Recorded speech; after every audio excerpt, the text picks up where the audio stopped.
ఓం శ్రీరామచంద్ర పరబ్రహ్మణే నమః. ఓం నమో వశిష్ఠ విశ్వామిత్ర వ్యాస వాల్మీకి సుఖాదిభ్యః.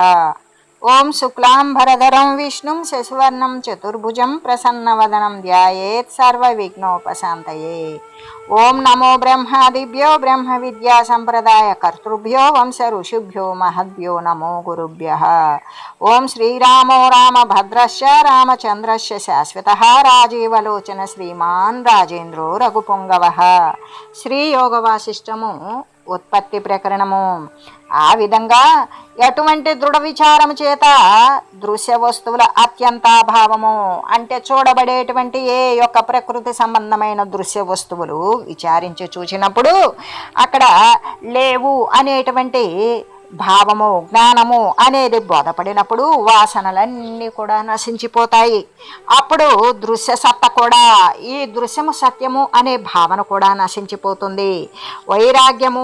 వైరాగ్యము మొదలైనటువంటి సాధన సంపన్నుడు అవికారియు ఆయనంటే ఏ వికారము లేనటువంటి జీవుడు భ్రాంతి సముదితమైనటువంటి జగత్తు తత్వదృష్టి వలన ఇదంతా మిథ్య అని ఎవడైతే గ్రహిస్తాడో వాడు ఈ రెండు ఉన్నవి ఏది బ్రహ్మము జగత్తు అనే ద్వైత భావన అనేటువంటి వాసన నశించిపోతుంది. అప్పుడు వాడు భవభయము నుండి కూడా అంటే మళ్ళీ చావు పుట్టుకలు అనేటువంటి భయము సంసారము అనే భయం నుండి వాడు పూర్తిగా విముక్తుడవుతాడు. ఈ ముక్తాత్వ స్వరూపం ఒక్కటే సత్యము, ఇతరాలన్నీ కూడా అబద్ధమే అని శ్రీదేవి మాత చెప్పగా అప్పుడు ప్రబుద్ధ లీల ఆమె రెండవ లీల ఈ విధంగా అడుగుతుంది. యథైవ జంతుర్మేతే జాయతే చ యదా పునః తన్మే కథయదే వేసి పునర్బోధ వివృద్ధయే. ఓ దేవి మాత, మనుషులు ఎలా మరణిస్తారు, మళ్ళీ ఎలా జన్మిస్తారు, దానిని మళ్ళీ కూడా నాకు ఒకసారి చెప్పండి, దీని వలన నాకు జ్ఞానము అనేది వృద్ధి పొందుతుంది అని ప్రార్థించింది. అప్పుడు నాడీ ప్రవాహే విధురే యథావాత విసంస్థితం జంతు ప్రాప్నోతి తథా శామ్యతి వాస్యచేతన. శ్రీదేవి మాత చెప్తూ ఉన్నది, నాడీ స్పందనము శాంతించగా అంటే నాడి కొట్టుకోవడం అనేది ఆగిపోగా ప్రాణవాయువు కూడా ఆగిపోతుంది. అప్పుడు ఈ నాడీ స్పందనము శాంతించి ప్రాణవాయువు ఆగిపోయినప్పుడు మనుజునిలో చైతన్యము కదలిక అనేటువంటిది లేకుండా పోతుంది. అలా పోయి స్వాభావికంగా చైతన్యం అనేటువంటిది ఎలాంటిది, శుద్ధము నిత్యము, దానికి క్షయము కానీ మరి వృద్ధి కానీ ఏమీ లేవు. అది చస్తుంది పుడుతుంది అనేటువంటి విషయాలు ఏవి కూడా సహజమైనటువంటి చైతన్యానికి లేనే లేవు. అది ఎప్పటికీ శాశ్వతమైనది, విశుద్ధమైనది. ఇదంతా కూడా మరి దేనికి ఆపాదించబడుతుంది అంటే స్థావర జంగమాల యందు అంటే కదిలేటువంటివి కదలనటువంటివి దృశ్యమాన వస్తు సంబంధానికి మాత్రమే ఇవన్నీ కూడా ఉంటుంది. అంతేకాదు ఆకాశమని పర్వతాలని అగ్ని అని వాయువని మున్నగైనటువంటి పదార్థాలు అన్నింటి యందు కూడా మరి ఈ ఉత్పత్తి వినాశ స్థితి అనేటువంటిది ఉంటుంది. కానీ స్వాభావికంగా ఏ చైతన్యం అయితే ఉంటుందో దానికి ఉత్పన్నము కానీ వినాశము కానీ లేదు అని తెలియజేస్తూ కేవలం వాత సంరోధాధ్యద స్పంద ప్రశామ్యతి మృత ఇత్యుచ్యతే దేహాస్తదాసౌ జడనామక. వాయువు ఎప్పుడైతే నిరోధించబడుతుందో, వాయువు అక్కడంటే గాలి ఉచ్ఛ్వాస నిశ్వాసలు అనేవి ఎప్పుడు ఆగిపోతుందో నాడీ స్పందనం కూడా ఆగిపోతుంది. కేవలము అప్పుడు దేహము కదలదు. ఆ కదలనటువంటి జడదేహము దానిని చూచి ఏమంటాము, మృతి చెందినది అని చెప్పబడుతున్నది. ఇది కేవలం శరీర ధర్మమే కానీ ఆత్మధర్మము మాత్రము కానే కాదు. తస్మిన్ దేహే శవీభూతే వాతే చ నిలతాం గతే చేతనం వాసనాముక్తం స్వాత్మతత్వే వతిష్టతి. శరీరము శవంగా మారిపోయి అంటే ప్రాణవాయువు ఏ విధంగా మరి మొత్తం మహా అనిలము గొప్పదైనటువంటి ఏ వాయువు అయితే ఉంటుందో దానిలో కలిసిపోతుంది. ఈ శరీరంలో ఉన్నటువంటి వాయువు అది మహావాయువు అంతటా వ్యాపించి ఉన్నటువంటి పెద్ద వాయువులో కలిసిపోతుంది. అప్పుడు చైతన్యం ఏం చేస్తుంది, వాసనలతో కూడి ఆత్మతత్వమునే ప్రకాశిస్తూ ఉంటుంది. ఇలా ప్రకాశిస్తూ జీవైత్యుచ్యతే తస్య నామాణోర్వాస వాసనావత తత్రైవాస్తే నచ శవాగారే గగనకే తథా. సూక్ష్మమైనటువంటి ఆ చైతన్యము పునర్జన్మకు కారణాలవుతుంది. ఎందుకు? వాసనలతో కూడి ఉండడం వలన. అప్పుడు అందుకే వారిని ఆ వాసనలతో కూడి ఆ చైతన్యము అనేటువంటిది ఉండడం వలన మళ్ళీ శరీరాన్ని ధరించడం వలన దీనినే జీవుడు అని చెప్పబడుతుంది.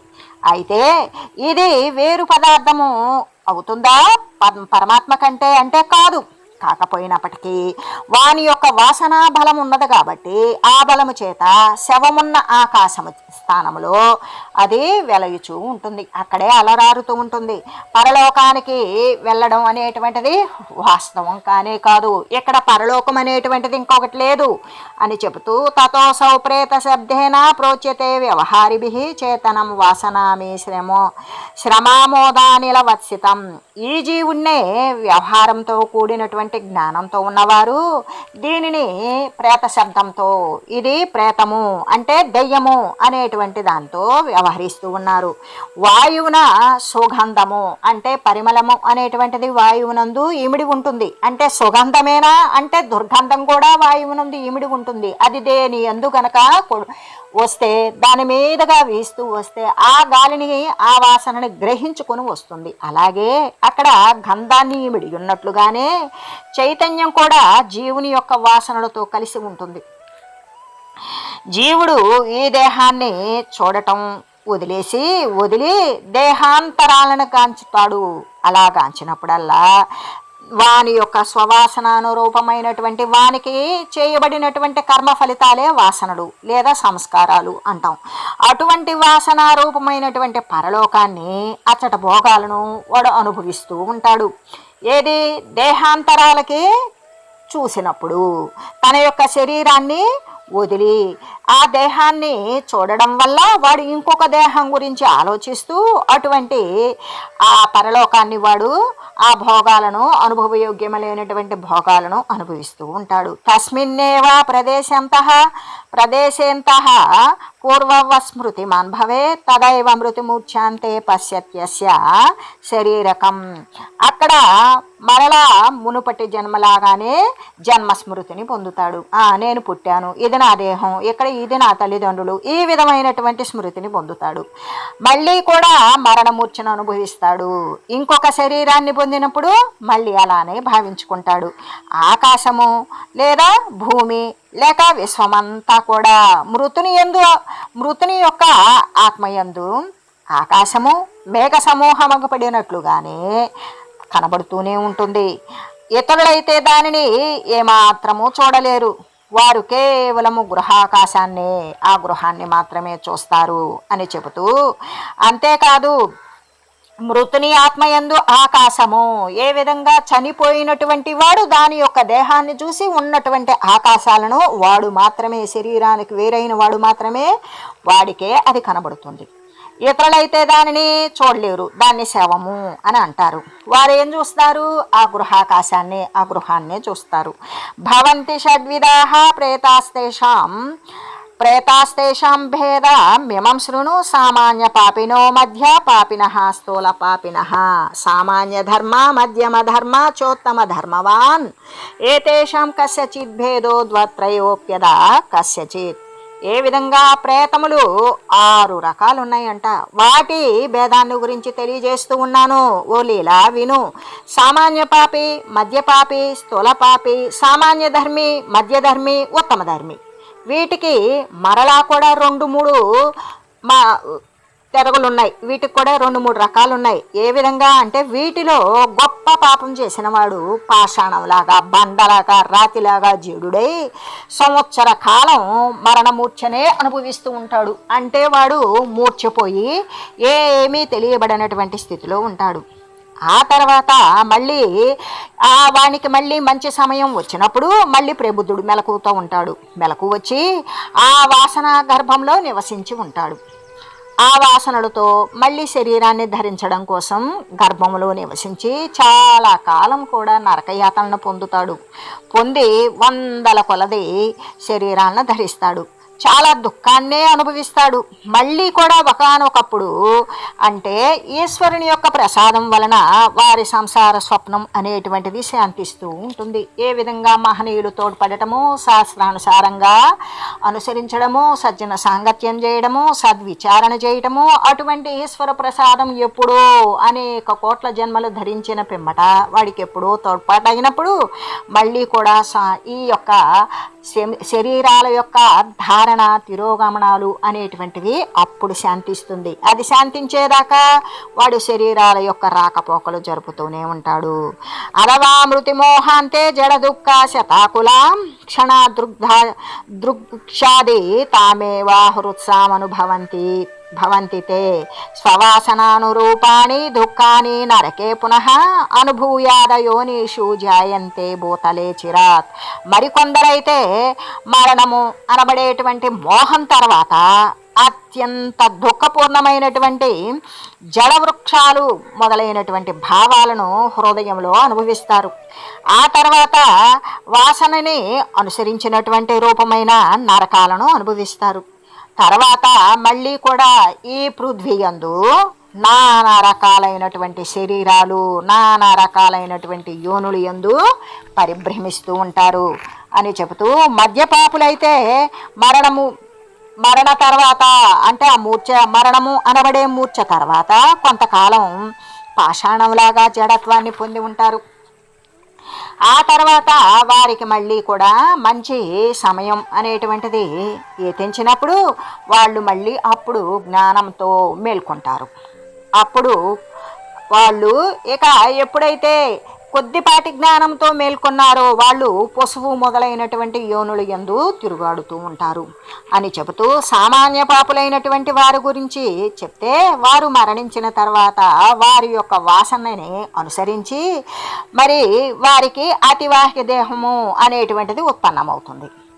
ఆ ఉత్పన్నమైనప్పుడు అక్కడ స్వప్నము సంకల్పంలాగానే జనన మరణాదులను అనుభవిస్తూ ఉంటారు. ఎక్కడ సూక్ష్మ శరీరంలో కూడా వాళ్ళు మళ్ళీ శరీరాలను పొందడం, శరీరాలను వదలడం అనేటువంటిది కలలో అనుభవించి మెలకులోకి వచ్చినట్లుగానే సూక్ష్మదేహము అంటే జ్ఞానమయ దేహము కాకుండా స్థూల దేహం అనేటువంటిది రాకుండా ఉన్నప్పుడు స్వప్నం అనుభవించినట్లు, సంకల్పం అనుభవించినట్లుగానే వాళ్ళు స్వప్నంలో చచ్చిపోయి పుట్టినట్లుగా లేదా సంకల్పంలో చచ్చి పుట్టినట్లుగా ఊహించినట్లుగానే వాళ్ళు ఆ అతివాహిక దేహాన్ని పొంది, ఎందుకు ఇదంతా వాసనా ప్రాబల్యం, మళ్ళీ జనన మరణాలను అక్కడ కూడా అనుభవిస్తూ ఉంటారు.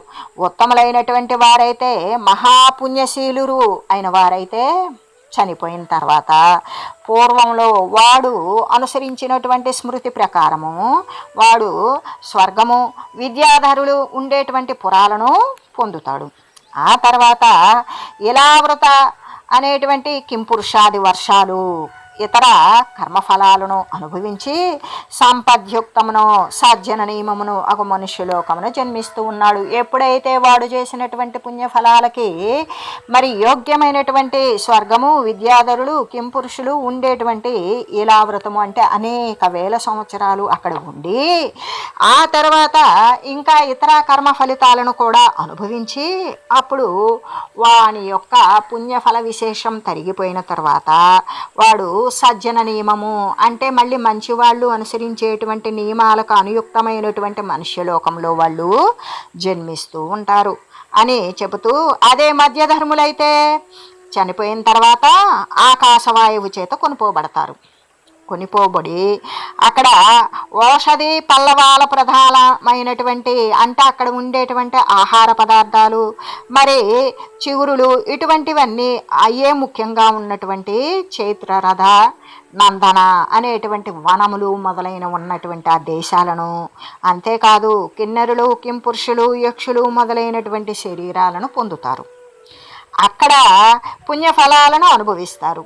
తర్వాత మళ్ళీ పుణ్యఫలం అయిపోయిన తర్వాత చ్యుతులవుతారు అంటే జారిపోయి వ్రీహి యవము అంటే పంట పొలాలలో ఆ గింజల్లోకి ప్రవేశిస్తారు. ఆ తర్వాత అవి భోజన ద్రవ్యాలలోకి వెళ్ళిపోయిన తర్వాత ఆ భోజన ద్రవ్యాలు ఎవరైతే భుజిస్తారో అప్పుడు ఆ యథోచితమైనటువంటి జాతికి చెందిన వాని హృదయం నందు ఆ రేతస్సులాగా ప్రవేశిస్తాడు. రేతస్సులాగా తయారయ్యి స్త్రీ గర్భములోకి వాసము అంటే నివాసము అనేటువంటిది చేస్తాడు. ఆ విధంగా జన్మని గ్రహిస్తూ ఉన్నాడు ఈ మధ్యమ ధర్ములు అనేటువంటి వారు. అయితే స్వవాసనానుసారేణ ప్రేత ఏతాం వ్యవస్థితం మూర్ఛాంతియేను భవంత్యంతః క్రమేణ ఇవ క్రమేణ చ. ఎటువంటి వాడైనా ఎటువంటి మృత వ్యక్తి అయినా కూడా చనిపోయిన తర్వాత ఇటువంటి నియమాలకు లోనవ్వాల్సిందే వాని యొక్క చేసినటువంటి కర్మానుసారంగా. అయితే క్రమము ఇట్లే ఉండవచ్చు కానీ లేక ఇంకొక రీతిగా కూడా ఉండవచ్చు అని చెబుతూ, అయితే మృతుడు మరణము లాంటి మూర్ఛను పొందిన తర్వాత పొంది తేరుకున్న తర్వాత నేను మరణించాను అని భావించుకుంటాడు. ఆ పిండాలు ప్రధానాలు ఇవన్నీ కూడా చేసేసిన తర్వాత అమ్మయ్య శరీరం వచ్చింది అని తలుచుకుంటాడు. ఆ యమాలయానికి వెళ్తూ యమభటులు కాలపాశాన్ని ధరించి నన్ను గొనిపోవుచున్నారు అని తలపోస్తాడు. వీరిలో పుణ్యవంతులైతే దివ్యములైనటువంటి విమానాలను ఉద్యానవనాలను అధిరోహించి ఉద్యానవనాలను అన్నింటినీ కూడా అనుభవిస్తారు. ఇవన్నీ కూడా వారి యొక్క కర్మలను అనుసరించి ఉంటాయి.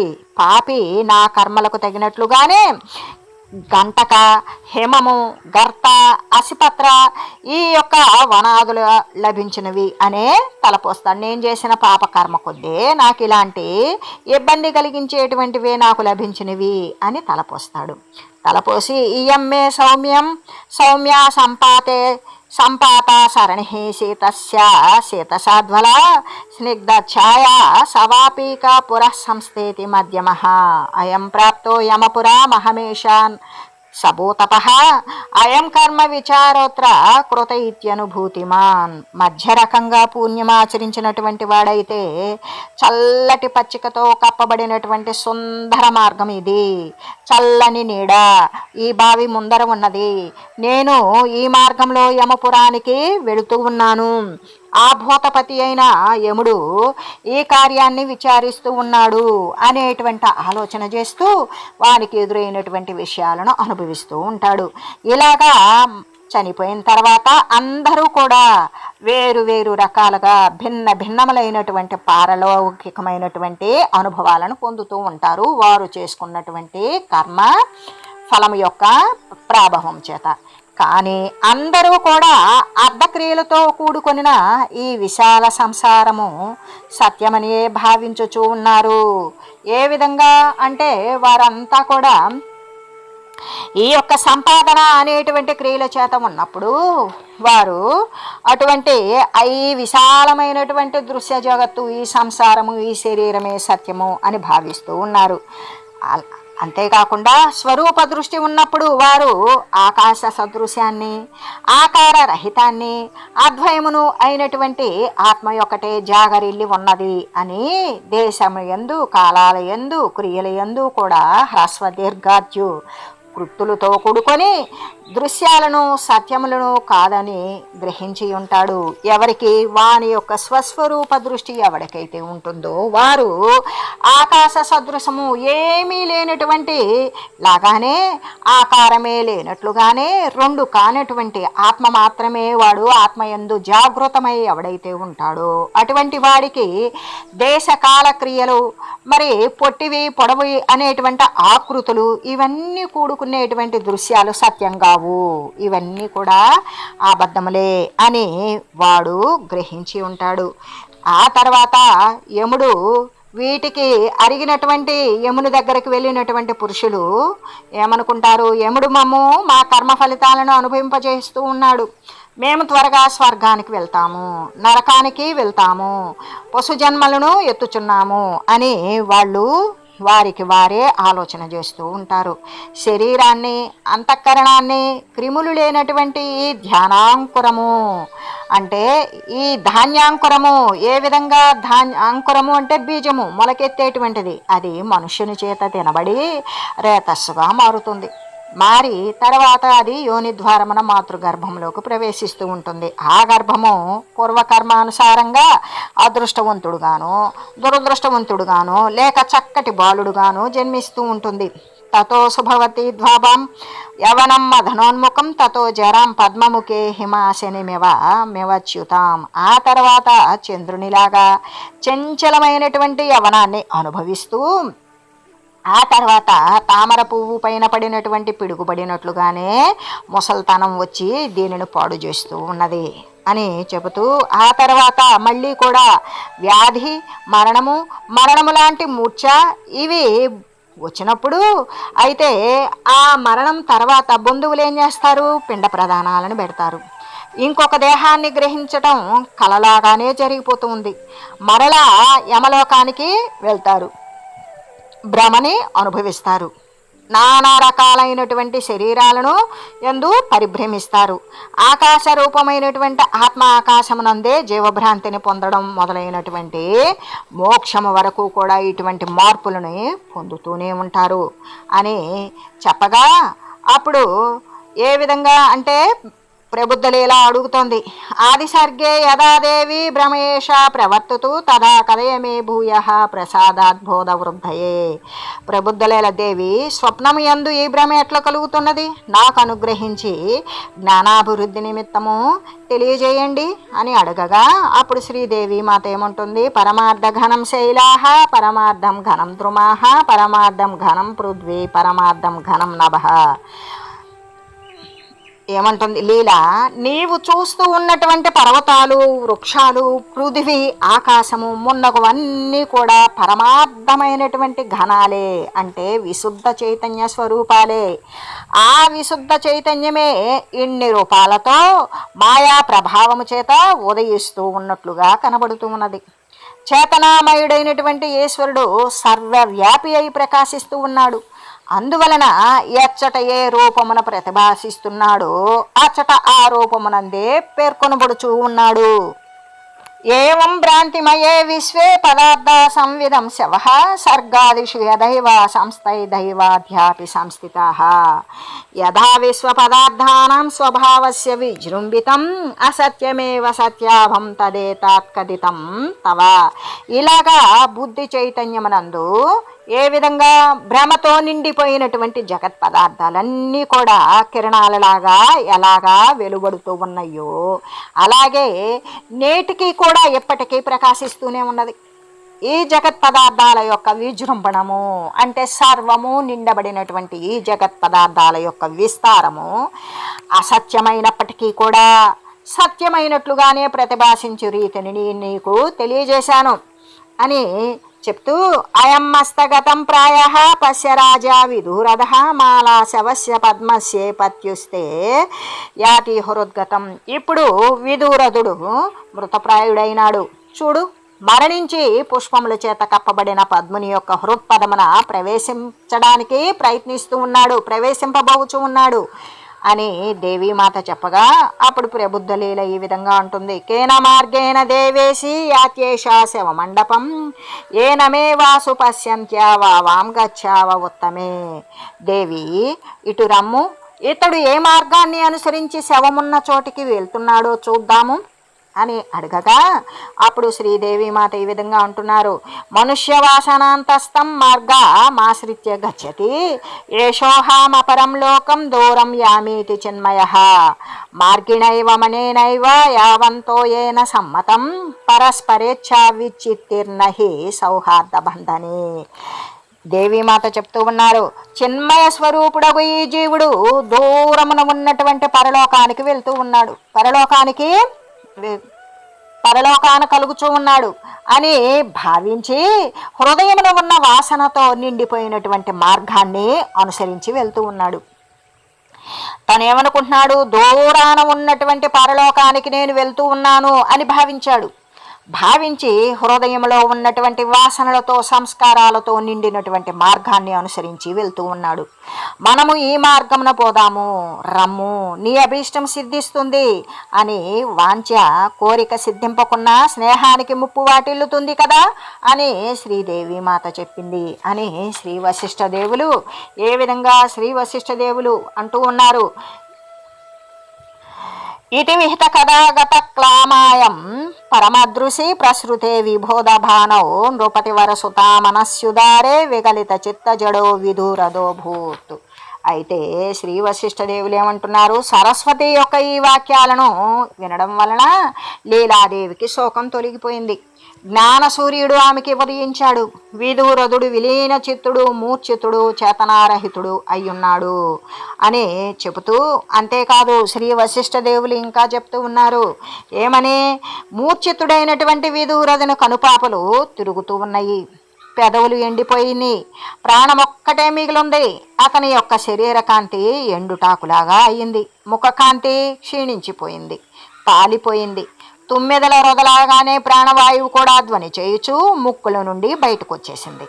మరణ మూర్ఛ అనేటువంటి అంధకోపంలో మరి చీకటి బావి యందు అతని యొక్క మనసు లీనము కాగా ఇంద్రియ కార్యాలు ఎక్కడివక్కడ ఆగిపోయినవి, అవయవాలు కదలికలేవు. అలా లేకపోవడం వలన అతడు ఎలా ఉన్నాడు, చిత్రపటంలాగా ఉన్నాడు, రాతి బొమ్మలాగా ఉన్నాడు, అలాగే కనబడుతూ ఉన్నాడు. ఇంకా ఎక్కువగా చెప్పవలసినదేమున్నది లేదు కదా. ఆకాశానికి పోవాలి అనుకున్నటువంటి పక్షి తాను కూర్చున్నటువంటి వృక్షాన్ని వదిలేసినట్లుగానే ప్రాణవాయువు అతని శరీరాన్ని విడిచి వెళ్ళిపోయింది. తేతం తదృశోతుర్భాలే దివ్య దృష్టి నభోగతం జీవం ప్రాణమయీ సంవిద్గంధలే శమివానిలే. ఆఘ్రాణ వృత్యుపహితమైనటువంటి చైతన్యము వాయువున ఉన్నటువంటి సూక్ష్మ గంధాన్ని గ్రహించినట్లుగానే, అంటే వాసన చూడటానికి ఉన్నటువంటి ఏ చైతన్యం అయితే ఉన్నదో అది వాయువున ఉన్నటువంటి సూక్ష్మ గంధాన్ని గ్రహించినట్లుగానే వారు దివ్య దృష్టి వలన ఆకాశమునకి వెళ్ళి ఆ జీవుణ్ణి, అంటే విధూరథుని యొక్క జీవుణ్ణి చూస్తూ ఉన్నారు. చూస్తూ ఉన్నప్పుడు సాజీవనం విద్గగనే వాతేన మిళితా సతి ఖేదూరం గంతుమారేభే వాసనాను విధాయిని. ఆ విధూరథుని జీవ చైతన్యము ఆకాశమున వాయువుతో కలిసి వాసనలను అనుసరించింది. ఆకాశ పదమున దూరంగా వెళ్తూ ఉన్నది. భ్రమరాలు గనక, అంటే తుమ్మెదలు వాయువున ఉన్నటువంటి గంధాన్ని అనుసరించినట్లుగానే ఆ రమణులు ఇద్దరూ కూడా, అంటే ఆ ప్రబుద్ధలీల సరస్వతీమాత ఇద్దరూ కూడా జీవ చైతన్యాన్ని అనుసరిస్తూ ఉన్నారు.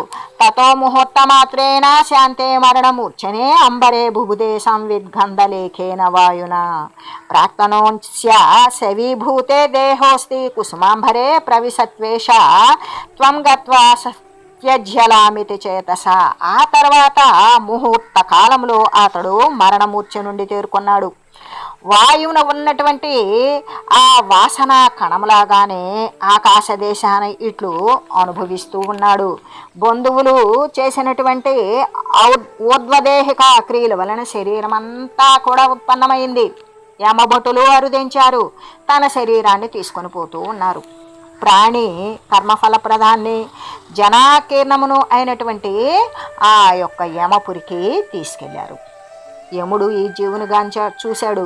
దూతలతో ఇట్లా అన్నాడు, ఇతడు ఎప్పుడూ ఏ పాపము చేయలేదు, ఎల్లప్పుడూ కూడా పవిత్ర కార్యాలనే ఆచరించాడు.